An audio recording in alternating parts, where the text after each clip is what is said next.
BJP যে উৎখাত হ'ব এই কথা এই পৰিৱেশ আহিছে হিমন্ত বিশ্ব শৰ্মাই যে নিজৰ আসনৰ নিজৰ গাদী হেৰুৱাব এই কথাৰ পূৰ্বানুমান আমি লাহে লাহে পাবলৈ আৰম্ভ কৰিম দিল্লীত যিহেতু মোদীক তেওঁ মানে সন্তুষ্ট কৰিব নোৱাৰে সেইকাৰণে শেহতীয়াকৈ যে আমাৰ জনজাতীয় ভাইসকলৰ মাটিক অধিগ্ৰহণ কৰিছে লক্ষ্য দিল্লীত সন্তুষ্ট কৰা তাৰ মানে মোদীক সন্তুষ্ট কৰিব নোৱাৰে কাৰণে আদানী সন্তুষ্ট কৰিব কাৰণ চৰকাৰটো মোদীয়ে চলাই থকা নাই চৰকাৰ আদানীয়ে চলাই আছে চৰকাৰ আম্বানীয়ে চলাই আছে গতিকে লক্ষ্য আদানীক সন্তুষ্ট কৰিলে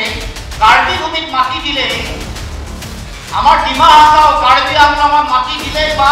উজনি অসমৰ চাহ বাগিচা হবোৱাত আদানীক মাটি দিলেই মোদীক সন্তুষ্ট কৰিব পাৰিব আৰু সেইকাৰণে নিজৰ গাদী ৰক্ষা কৰিবৰ কাৰণে তেওঁ এই লক্ষ্যটো এই কৌশলটো তেওঁ অৱলম্বন কৰে এতিয়া মাটি পানী আৰু জৈৱ বৈচিত্ৰ্য বা বাকী কথা বতৰাৰ পৰা তেওঁলোকে হাত দিলেই এই তিনিটা বিষয় লক্ষ্য কৰি লৈছে মাটি পানী আৰু জৈৱ বৈচিত্ৰ্যতা সেইকাৰণে কাজিৰঙাৰ কথা অলপ আগতে কৈছে জানে যে জৈৱ বৈচিত্ৰ্যতা আমাৰ শক্তি আছে সেই শক্তিত তেওঁলোকৰ আক্ৰমণ এয়া অসমৰ সমাজ অসমৰ সভ্যতা অসমীয়া জাতীয় জীৱন আমাৰ মান সন্মান স্বাভিমান কৃষি নিৰ্ভৰ অৰ্থনীতি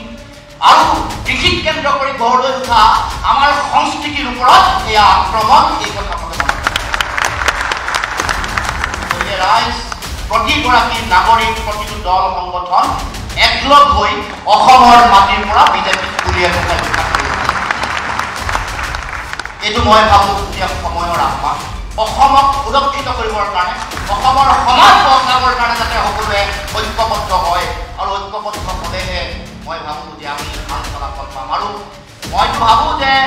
ঐক্যবদ্ধ হোৱাৰ বিকল্প আমাৰ কোনো নাই